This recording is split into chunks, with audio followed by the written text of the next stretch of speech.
नमस्कार, बहुत स्वागत है आपका। मेष राशि। देखिए, ब्रह्मांड में दो ऐसे ग्रह हैं जो आपकी लाइफ को पूरी तरह से बदल सकते हैं। एक तो है शनिदेव, दूसरे हैं देवगुरु बृहस्पति। भाग्य का जो साथ दिलवाते हैं, भाग्योन्नति करते हैं या फिर भगवत कृपा प्राप्त कराते हैं, वो है देवगुरु बृहस्पति। और जो कर्म का फल देते हैं, न्यायाधीश, वो है शनिदेव। जब दोनों ही ग्रह, एक ऐसा समय आ रहा है जो आपकी लाइफ को एकदम से बदल सकता है, या फिर कह सकते हैं कि यहाँ से असली खेल शुरू हो सकता है। तो शनिदेव और देवगुरु बृहस्पति जो लंबी अवधि तक चलने वाले ग्रह हैं और किसी भी कार्य को इवेंट के रूप में परिवर्तित करने के लिए पर्याप्त है। वैसे तो दोनों ही ग्रह का प्रभाव, या कह सकते हैं एनर्जी, आपके लाइफ को बदलता है। चलिए समझते हैं बारीकी से कि क्या होने वाला है। देखिए, देवगुरु बृहस्पति 15 मई को मिथुन में आ चुके हैं, ये तो आपको पता है, यानी आपके तीसरे भाव में। तो वहाँ से पॉजिटिव, जो अभी तक वृषभ में थे, खुलकर रिजल्ट नहीं दे रहे थे, लेकिन मिथुन में आके पॉजिटिव रिजल्ट दे रहे हैं। देखिए, देवगुरु बृहस्पति जो है वो 13 अगस्त को अपने ही नक्षत्र पुनर्वसु नक्षत्र में प्रवेश कर चुके हैं। इसके बारे में हमने पहले भी आपको बताया है। और शनिदेव भी इस समय अपने ही नक्षत्र उत्तरा भाद्रपद नक्षत्र में चल रहे हैं। यानी दोनों ही बड़े ग्रह जो लंबी अवधि तक चलते हैं, वो अपने अपने नक्षत्र में चलेंगे। यानी जितनी पावर है, जितने इनके पास ये देने को दे सकते हैं, उससे कहीं बेहतर परिणाम देंगे, क्योंकि अपने घर में है, सुकून से है। अब वो खुलकर चीज़ें दे सकते हैं, अपने हिसाब से दे सकते हैं। और मेष राशि, आपके तीसरे भाव में देवगुरु बृहस्पति बैठे हैं। तीसरा घर, इनकी जो दृष्टि है, पांचवी दृष्टि तीसरे घर में बैठकर आपके 7 नंबर पर, यानी कि विवाह भाव पर। 7वीं दृष्टि आपके 9वें स्थान पर, और जो इनकी 9वीं दृष्टि है वो आपके 11वें भाव पे है। तो मेष राशि के लिए इनकम के भाव को प्रदर्शित कर रहे हैं। और जो शनिदेव हैं, उनकी स्थिति अगर कहें तो देखिए, मेष वालों, आपके 12वें घर में है, आपके ऊपर शनिदेव की 7.5 शुरू हो चुकी है अप्रैल से। हालांकि मार्च अंतिम से, लेकिन अप्रैल से मान लीजिए। हालांकि अभी वर्तमान में शनिदेव वक्री चल रहे हैं। अब 11वें घर पर भी इनका प्रभाव आ गया है। इनकी तीसरी दृष्टि आ गई दूसरे घर पर, 7वीं दृष्टि छठे घर पर, और इनकी 10वीं दृष्टि जो है फिर से 9वें भाव पर। तो ऐसा कौन सा घर और क्या प्रभाव, क्योंकि देवगुरु बृहस्पति की दृष्टि है, अमृत वर्षा करते हैं। उनका दृष्टि से कह सकते हैं गंगा जल के समान पवित्र है। तो जहाँ पर दृष्टि डालते हैं उस घर के फल को बढ़ा देते हैं, अच्छे फल को। लेकिन शनिदेव जहाँ बैठते हैं उस घर को रोशन करते हैं, पर उनकी दृष्टि में विष है। अब उसी अनुसार परिणाम दोनों ही ग्रह देंगे। तो शनिदेव अपना परिणाम देंगे, देवगुरु बृहस्पति अपना, यानी कि दोनों अलग अलग तरीके से फल देंगे। तो 11वें भाव में, यानी कि वक्री अवस्था में है, तो 12वें से 11वें में थोड़ा सा वो आ चुके हैं। ठीक है। अब देवगुरु बृहस्पति का आशीर्वाद तो आपको मिल ही रहा है 11वें घर से। 9वें भाव पर भी दोनों ग्रह का प्रभाव है। शनिदेव 18 अक्टूबर तक वक्री रहेंगे, तो 28 नवंबर तक वक्री है शनिदेव, और 18 अक्टूबर तक देवगुरु बृहस्पति आपके तीसरे घर में। 13 अगस्त से लेकर जो 18 अक्टूबर तक का वक्त है, ये वक्त आपके लिए बहुत इम्पोर्टेंट है।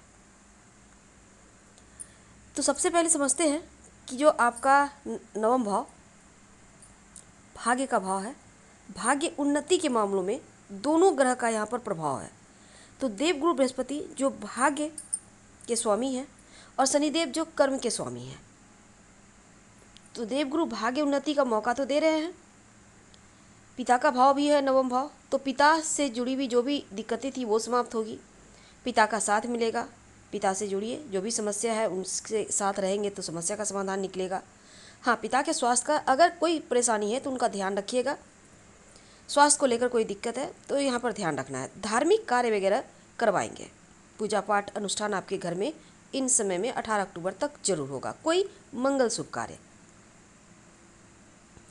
तो अब देखिए, ज़्यादा मजबूती से आपको नवम भाव का फल मिलेगा या फिर लंबी यात्रा वगैरह का सुख देगा। यात्रा से भी जुड़ेंगे और यात्रा से लाभ भी होगा। नवम भाव आपका एक्टिव हो चुका है। अगर विदेशी ज़मीन से जुड़ा कोई काम है वो आपका बन जाएगा। लंबी दूरी की यात्रा के साथ विदेश घूमने जा सकते हैं, कोई इवेंट वगैरह में जा सकते हैं। नवा घर भाग्य का है तो भाग्य का साथ मिलेगा, अब पीछे मुड़कर नहीं देखेंगे। एक तो देवगुरु बृहस्पति की दृष्टि आ रही है जो अपने ही नक्षत्र में बैठे हैं, लेकिन शनिदेव की भी दृष्टि आ रही है, उत्तरा भाद्रपद नक्षत्र में बैठे हैं शनिदेव, इसलिए कोई दिक्कत नहीं होगी। उनकी दृष्टि में भले भी है, लेकिन अपने नक्षत्र में बैठे हैं तो ज़्यादा परेशानी क्रिएट नहीं करेंगे। और ऊपर से वक्री चल रहे हैं, तो भाग्य उन्नति के लिए कोई बड़ा आप कह सकते हैं आपको सोर्स मिलेगा। कुछ ऐसा होगा कि ये टाइम एकदम से आपको निखार देगा। तो 18 अक्टूबर तक आप प्रसन्न रहिए। अब देखिए 11वां भाव, दोनों ग्रह की एनर्जी यहाँ पर है, क्योंकि शनिदेव पीछे की ओर आ चुके हैं और गुरु की दृष्टि, तो ये भी जागृत हो गया है। और 11वां भाव क्या है? इच्छाओं की पूर्ति का भाव है। हम जो चाहते हैं, हम करना चाहते हैं, प्राप्त करना चाहते हैं, या हमारे सपने हैं, उनके भाव और यहाँ पर गुरु की दृष्टि, यानी आपका सपना पूरा होने का ये बहुत करीब हैं आप। एकादश भाव सबसे ज़्यादा प्रभावी, तो यहाँ पर एक आपकी इच्छाओं की पूर्ति तो होगी। एकादश भाव लाभ का भी है, लाभ के अवसर मिलेंगे। चाहे वो आप जॉब के लिए प्रयास कर रहे हैं, आप व्यापारी भाई हैं, कारोबार के सिलसिले में कोई काम करते हैं, उसमें लाभ होगा। धन को लेकर लाभ होगा, उन्नति होगी। तो आपका 11वां घर का फल भी आपको मिलेगा, यानी बिल्कुल आपके लिए पॉजिटिव है, प्रगति है। सोशल जो आपका सामाजिक जीवन है वो भी आपके लिए अब यहाँ पर बढ़िया दिख रहा है। और बड़े भाई बहन से जुड़ा हुआ कोई भी कार्य या कोई प्रॉब्लम था तो वो समाप्त होगा, समस्याओं का समाधान निकलेगा। तो ये अचीव करने का भाव है और आप कुछ न कुछ इस पीरियड में अचीव जरूर करेंगे।